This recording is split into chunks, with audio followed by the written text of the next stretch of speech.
গুৱাহাটীৰ পৰা প্ৰেমিকাক ফোন কৰি গাঁৱৰ ঘৰলৈকে আহিব কৈছিল।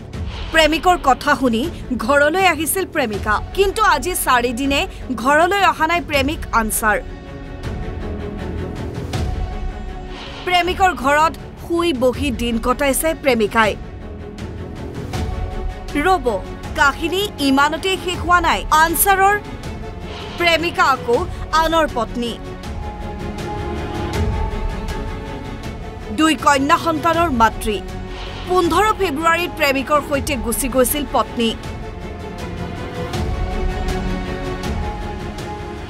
20 ফেব্ৰুৱাৰীত পত্নীক ঘূৰাই আনিছিল স্বামীয়ে। পত্নীক বুজাই মেলি ঘৰত থৈ স্বামীক গুৱাহাটীলৈ গৈছিল, কিন্তু 27 ফেব্ৰুৱাৰীত পুনৰ গ'ল পত্নী। ঘটনা ধুবুৰীৰ তামাৰহাটত। শাহনুদ্দিন মণ্ডলৰ পত্নী এতিয়া প্ৰেমিক আনসাৰ আলীৰ ঘৰত। মোৰ নাম শাহনুদ্দিন মণ্ডল, মোৰ ঘৰ মুছলমান পাৰা। মোৰ ৱাইফ মানে অবৈধ সম্পৰ্ক আছে বেলেগৰ লগত, আনসাৰ আলীৰ লগত। আজি মই 2007 পৰা মই বিয়া পাতিছোঁ। সি অবৈধ সম্পৰ্ক মোটামুটি 7 বছৰৰ বেছি হ'ল। একবাৰ কেছ পেছো হৈছিলে, ঘূৰাই আনিছিলোঁ। যোৱা 15 তাৰিখে গুচি গৈছিলে, আনসাৰ আলী লৈ গৈছিলে গুৱাহাটীত। তাৰপৰা আৰু ঘূৰাই লৈ আহিছিলোঁ। 20 তাৰিখে লৈ আহিছিলোঁ।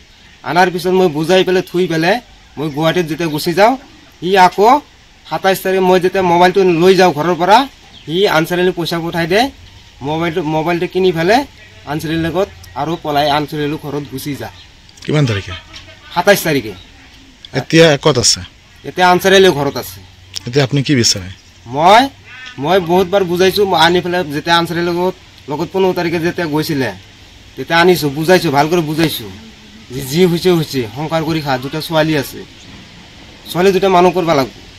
সি মানা নাই, মোৰ কথা না মানি পেলাই আনসাৰ আলীৰ ঘৰত 27 তাৰিখে আকৌ গুচি গৈছে। তাতে লাগে, মোৰ সংসাৰ নকৰে। মই সংসাৰ যদি কৰোঁ আনসাৰ আলীৰ লগত সংসাৰ, তোৰ লগত সংসাৰ নকৰোঁ। তাৰ সেইটোৱে কথা। সেইকাৰণে আনসাৰ আলীৰ ঘৰত যাই পেলাই আজি 27 তাৰিখৰ পৰা এতিয়ালৈকে আনসাৰ আলীৰ ঘৰত আছে। ল'ৰাজন আছেনে ঘৰত?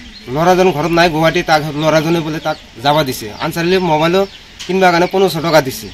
মই যেতিয়া বাৰে মানা কৰিছোঁ যে তই বাহিৰত যাব নালাগে, সি হাতীদুৰাৰ পৰা মোবাইলটো কিনি আনি পেলাই আনসাৰ আলীৰ লগত কণ্টেক্ট কৰি আনসাৰ আলীৰ লগত ফোন কৰি পেলাই আনসাৰ আলী তাক ঘৰত যাব দিছে। সি ঘৰত গুচি গৈছে। ৰাইজৰ মানুহ গোটাই জানে, ৰাইজৰ মানুহ বুজাইছে। গাঁৱৰ নেম্বৰ আছিলে, নেম্বৰ আহি পেলাই বুজাইছিলে। মোৰ ভিনি আহিছিলে, বুজাইছিলে। মই কাৰো কথা নুশুনো। মই গুৱাহাটীত আছিলোঁ, সি মোক নজনা কৰি এই তাৰ ঘৰত গুচি যায়। বহুত বুজাইছে, নেম্বৰো বুজাইছে। এতিয়া কি তাতে সংসাৰ কৰিব? সি তাতে সংসাৰ কৰিব। আনসাৰ আলীৰ ঘৰত? আনসাৰ আলীৰ ঘৰত আমাৰ ঘৰৰ পৰা ৰাস্তাৰ কাষত। গাঁওখনৰ নাম কি? মুছলমান পাৰা। থানা তামাৰহাট। মই এইটো শান্তি বিচাৰোঁ।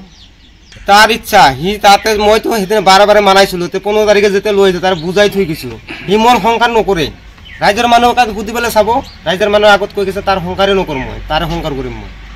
মই ফোন কৰাতে কৈছে কি, তুমি হ'লে পবিত্ৰ, মই বিয়া মানুহ, তুমি একদম পবিত্ৰ, মই বিয়া মানুহ, মই একদম জাহ্নামে মানুহ, মই তোমাৰ লগত সংসাৰ কৰিব নোৱাৰিম।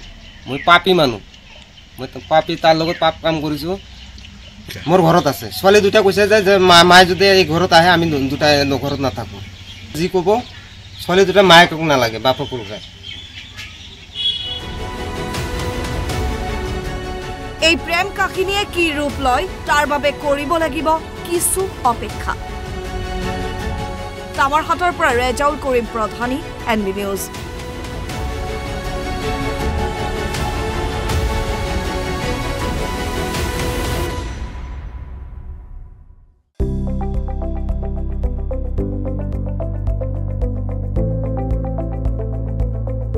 NB নিউজ, সহজ সৰল ভাষাত নৱভাৰতৰ কথা।